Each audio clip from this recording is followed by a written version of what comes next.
Esteemed audience, welcome to the Great Debaters Contest, where we have pitched camp in the mountains today. We are in Nyeri region. I am your host, Esperance Kapanga. And I am Chris Boru. Our intellectual teams debating on Sustainable Development Goal number 1, that is based on no poverty. We have Mount Kenya Academy proposing the motion that states poverty is a mindset. Going against them, we have Mugumo Girls High School, who are making the premier appearance on the Great Debaters Contest. Proposal number 1, you have 3 minutes. So in order for you to all understand my team's point of view, you need to understand the 3 definitions of what it's about. So the first one is poverty. And poverty can be described in many ways, but there are 2 universal ones. The first one is absolute poverty, which measures poverty in relation to the amount of money you can get to meet the basic needs. The second one is relative poverty, which defines poverty in relation to the economic status of other members of the society. The second definition is mindset. According to Stanford University psychologist Carol Dweck, defined mindset as a belief that orients the way we handle situations. And the third one is the poverty mindset itself. So, defined by Douglas Simon, the CEO of Nobody Motivation Company, he defined it as a group of limiting thoughts and beliefs and values in your ability to succeed. So now with the definitions at one place, we can now move to the question, is poverty a mindset? Yes, it's actually a mindset, because if you can change your attitude towards life itself, then who can stop you changing your mindset towards about poverty? Engaging in limiting thoughts limits your ability to succeed. Many research studies show that negative thinking suppresses the immune system, which leads to illnesses, whereas it does not stop there, but finally results in an endless loop of depression, which can only be overcome through positive thinking. As you see, trapping yourself in constant stream of negative thinking, this will become a bad habit, as we know habits, especially the bad ones, are proven difficult to break or loosen. First opposer, you have 3 minutes to make a statement. Ladies and gentlemen, my prefix hope and my suffix mokami. Mahatma Gandhi once said, poverty is the worst form of violence. What is poverty in the first place? Poverty is the state of being inferior in quality or insufficient in amount. Mindset, on the other hand, is a belief that orients the way we handle situations and the way we sort out what is going on and what should be done. According to the World Bank Indicator 2016, 80% of the world's population is poor. 21,000 children die daily due to poverty-related causes. 1 out of the 5 children aged between 0 to 17 years live under poverty. This is a report by the UNICEF 2011. Poverty is not a mindset. Poverty is a form of human suffering that is caused by factors beyond human control. Poverty is caused by natural calamities like floods, droughts, hurricanes, and tornadoes. In Ethiopia alone, poverty has brought about, 15 droughts and famine caused in the year 1978 to 1998 brought about the disability, injuries, and deaths of more than 1 million people in Ethiopia. Do we still say that poverty is a mindset? Why did the poor Ethiopians suffer? On to my second point, poverty is brought about by adverse conditions in the environment. Locations of some countries and communities are within the countries may cause people to be poor. In the Andes, Peru region, it's seen that it's 6 times poorer than the Amazonian region, yet they lie in the same country. Take a look at how we are suffering. Take a look at how things are going bad according to our country. Ecological factors have even led to the people in Turkana suffering so much. They have no food, they have no shelter, they have nothing to cater on. Do we still blame the poor people because of their predicament? Have we the ability to say that they are lazy? Do we still take charge of them, say that they are not knowing what to do? They have made poor decisions. Do we have the guts to say that the poor are to be blamed for their fate? I don't think so. I really don't think so.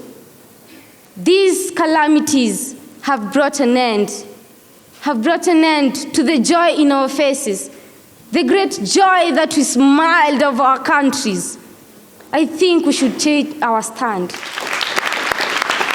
Second proposer, you have 3 minutes for rebuttal. I do want to disagree with every single bit of information that has been laid out by my very learned friend. Well, but I don't want to oppose her name, but she has said that poverty is a belief. Well, with the research that I would like to prove that a belief is any idea or principle which we judge to be true based on a fact, an opinion, and an assumption.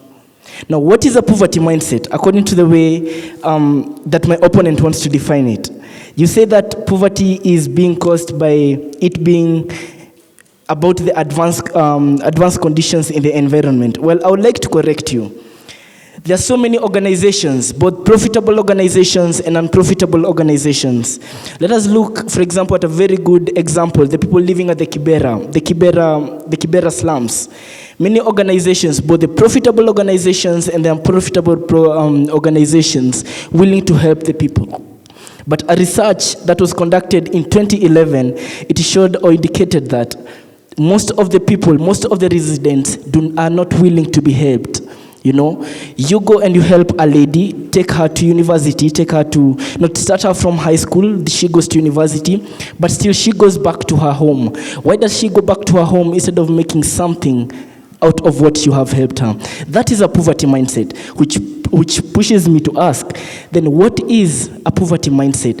Just as my teammate has just laid it out, a poverty mindset is a group of limiting thoughts, beliefs, and values in which your ability to succeed has been limited. Well, it brings out or it waves out the issue of a negative self-talk, lack of health and lack of prosperity, and reckless spending. Well, I would like to draw back my research onto the May 25th, 2017, when the world-renowned neurosurgeon Ben Carson was held in an interview with Armstrong Williams. And Ben Carson says, and I quote, I think poverty is a large extent a state of mind. You take somebody who has a right mindset, you can take everything from them, end up and put them on the street, and I guarantee you they're going to bounce back and be to the right track and gain everything they lost. Well, the opposite is also true. A person with the wrong mindset, they'll still continue downpouring whatever they have. Most of the lottery winners, they end up losing everything that they have. Why? Or spending it in a period of 4 to 5 years, they end up losing everything that they had gained. Why is this so? Because they earned what they did not work for. Dennis Wambogo from Mount Kenya Academy Senior School greatly supports the motion that states poverty is really a mindset. Thank you. Second opposer, you have 3 minutes for rebuttal. Strongly opposing the motion that poverty is a mindset is Rhoda Muringo from Mugumo Girls High School. To start off, my opposer said that, let me give you an example of a street child, born in the streets, raised up in the streets. You want to tell me that the street child who's negatively considered, who's poorly considered in the society, will have a chance in the society? Not with all the opposition in the society. No. There is no possible way you can tell me I'll improve when the people around me are not supporting me. There is no possible way. And then to rectify something that the second proposer said, that Kibera is being improved on. Kibera is just a small percentage of the poor people in our country. Do you consider the bigger percentage? A recent research of the Standard News says that 95 billion in Kenya is missing. Have we seen the effects of the 95 billion? No. There is no reason for us to claim that a certain percentage is improving while the majority are suffering. There is no reason for us to claim that a certain percentage is being helped while the majority are out there dying, out there suffering. Now, on to my first point. Poverty is not a mindset. Why? Poverty can be caused by health. Give an instance of a person, a breadwinner for that. A breadwinner who goes to sleep and then the following day wakes up in a state that he or she is not able to provide for the family. And I'm not talking about a sickness like malaria, common cold. No. Let's give an instance of a serious sickness, a brain sickness, an instance of somebody going into coma. Will the person be able to make decisions on him or herself? No. This also leads to mental poverty of the family members. The family members become stressed up. Why? We have a person in hospital. The bill keeps on rising up. And we have to cater for the needs of the person in hospital and also the family members. A mother can even die from the stress caused by the husband in hospital, with the thoughts of her children, with the thoughts of providing to her children. Will this really help us? No. A wise man, Eli Hamakov, writer, clearly stated that poverty is like punishment for a crime you did not commit. The children will suffer. Did they ask for the father to be sick? Did they ask for the mother to be sick? Their needs will not be properly provided. And that is how I end my case. Thank you.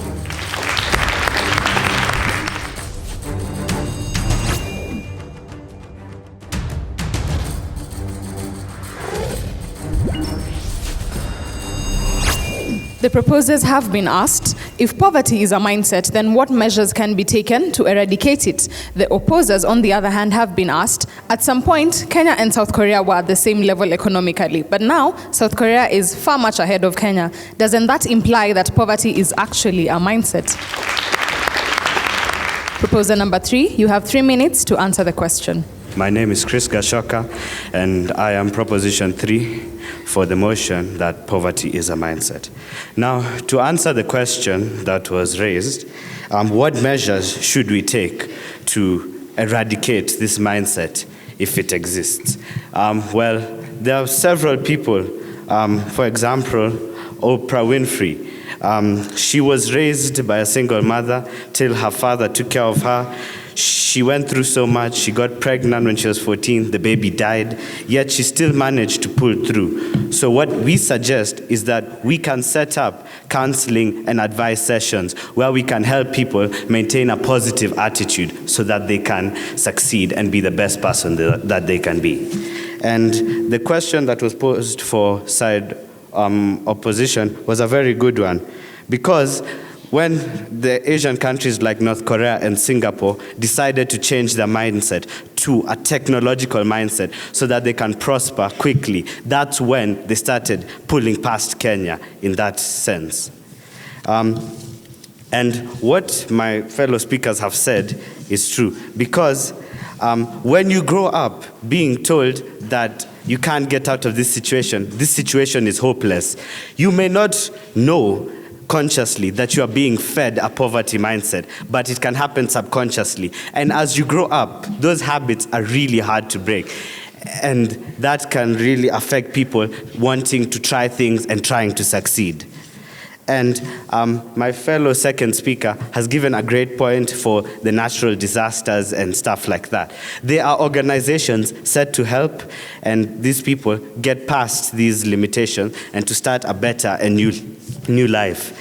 And then on side opposition, they gave the example of a breadwinner getting sick and the family being left to ashes, about how if the husband gets sick, a wife can get depressed and die of depression. That is a perfect example of poverty mindset. Why did the wife not think that while my husband is ill and is in hospital, why don't I try make the best of my situation? Why don't I try help my husband and my family in absentia of him? So they gave us a great example of how a poverty mindset can actually be harmful, because that spouse, that partner, can actually try and help the family keep it on its feet. But since the breadwinner is gone, apparently they're useless and can't do anything and will drop into poverty. And then our first speaker gave a great example and definition of a poverty mindset about how you can be raised to think certain things, and that really your mindset sometimes can be subconsciously influenced, and that you can really change it, but you have to do it with the right attitude and support from everybody. Thank you. Third opposer, you have 3 minutes to make a statement. I'm Ivy Nonga from Mugumo Girls. I want to answer the question that was asked, if what happened when back then Kenya and South Korea were equal even Kenya was higher in the economical status with the South Korea. Thank you for that. That's like an introduction to all my points. One thing you don't know, as in what made Kenya weaker, is the globalization in international. This is whereby the developing countries tend to compete with the superpowers in economical status. They end up loaning money from the IMF funds and also from the World Banks. This has made Kenya to have high debts, which has lowered our economical status. And also conflicts like the post-election violence in 2007, which has reduced Kenya's economic status since most of the industries have lowered, e.g., the flower industry's exports. And also, one thing that has made Kenya's economic status to become down is the capitalism which was introduced by the Britons during the colonization. This has made Kenya to be a man-eat-man society. The corruption rate has increased, and right now Kenya is top in the corruption level. We see few people rich in Kenya, very rich people, millionaires. We see tycoons in Kenya. But how many people are poor in Kenya? There are very many. This has contributed to the poverty in Kenya. And this is what makes Kenya to become low. And what I want to describe poverty is that it is caused by factors which is beyond our control.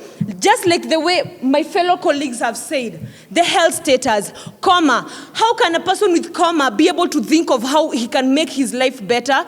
One thing, they will waste money on the health fees. And also, my other fellow colleague has said about the natural calamities.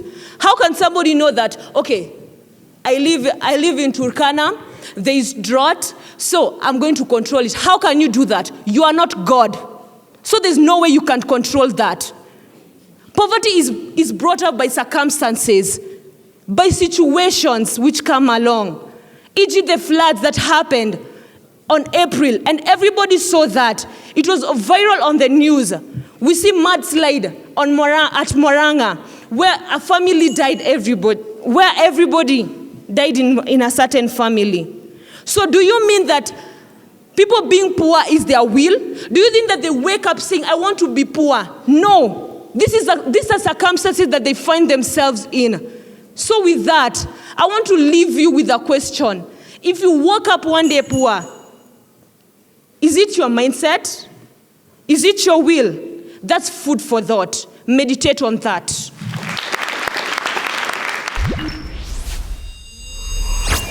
Proposition, you have 1 minute to wrap up your case. Well, I'd like us to move from the world of pretense and move on to the world of reality. Well, you've just told us that about the South Korea and Kenya. Well, I'd like to state up a very straightforward point. South Korea was at a war in 1950 with North Korea and China. Than us, who are under colonization, putting South Korea in a worse condition than us, but years down the line, South Korea is more developed than Kenya. That's all about changing our mindset. Well, I'd like to end this by saying that poverty is a mentality, but low income is a reality. Why do I say this? Poverty being a mentality is the greatest handicap in a person. And this handicap, it tells the person that they cannot move from the state they are in, meaning that they are not able to see tomorrow being successful as they are meaning to be. Well, the mind is a powerful muscle, just as fitness. As we train the body to become healthier and more fit, we must also train the mind. Regardless of your circumstance, know that you're not stuck there. You should either choose to free yourself from the mental shackles or to remain doomed. In such a circumstance, I pray that you choose the former. Thank you.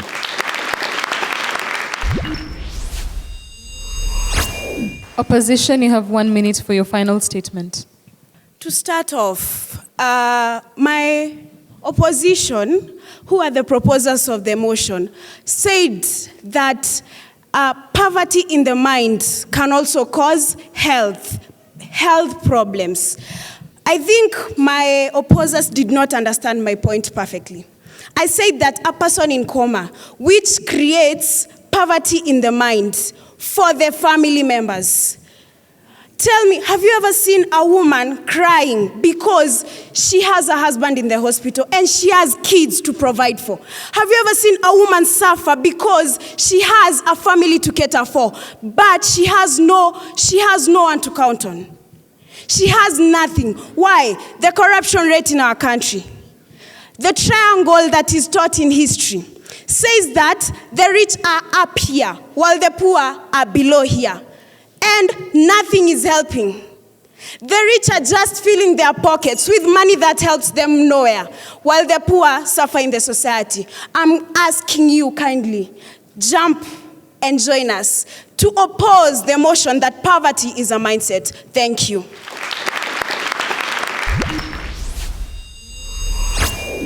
Mount Kenya, and especially rents. Generally, you did a good introduction of terms, but I could read some hesitations. You need to avoid the fillers. The reading, in a way, it made you appear not confident. You appear to be unprepared. But the good thing is that your friends, that is Wambugu and Chris, came in and salvaged the situation. So probably you should be advised that you need to pick a strong speaker for the first speaker to set the pace. But generally, Wambugu, you did very well, fair engagement and fair cross-examination, your voice, the speaking, everything else. Mugumo girls, good efforts that we have seen by the three of you. But again, I think the second speaker was the outstanding one, that is Rhoda. Debated with a lot of passion, gave a good rebuttal also, gave good examples, and I liked the idea that the team was able to provide us with alternatives. If poverty is not a mindset, then what causes poverty? I think that was good, although you could have shown us better how those other causes you're giving us bring about poverty. So next time, do more research so that you give us a more detailed account. To the whole team, that was a good effort. Keep it up, and to all of us, all the best. With a difference of 1%, Mount Kenya Academy were awarded 68%. Let's give them a round of applause. Mugumo girls, the judges saw it fit to award you 69%, making you the winners of this debate. Congratulations to both teams for a job well done. Remember that the difference between winning and losing is most often not quitting. That's it at the Great Debaters Contest. We would like to appreciate our sponsors, Blaze by Safaricom and Brand Kenya Board. As for our viewers at home, keep the conversation going. Remember, the hashtag is GDC for SDGs across our social media platforms. I have been your host, Chris Boru. And I am Esperanza Kapanga. Stay tuned.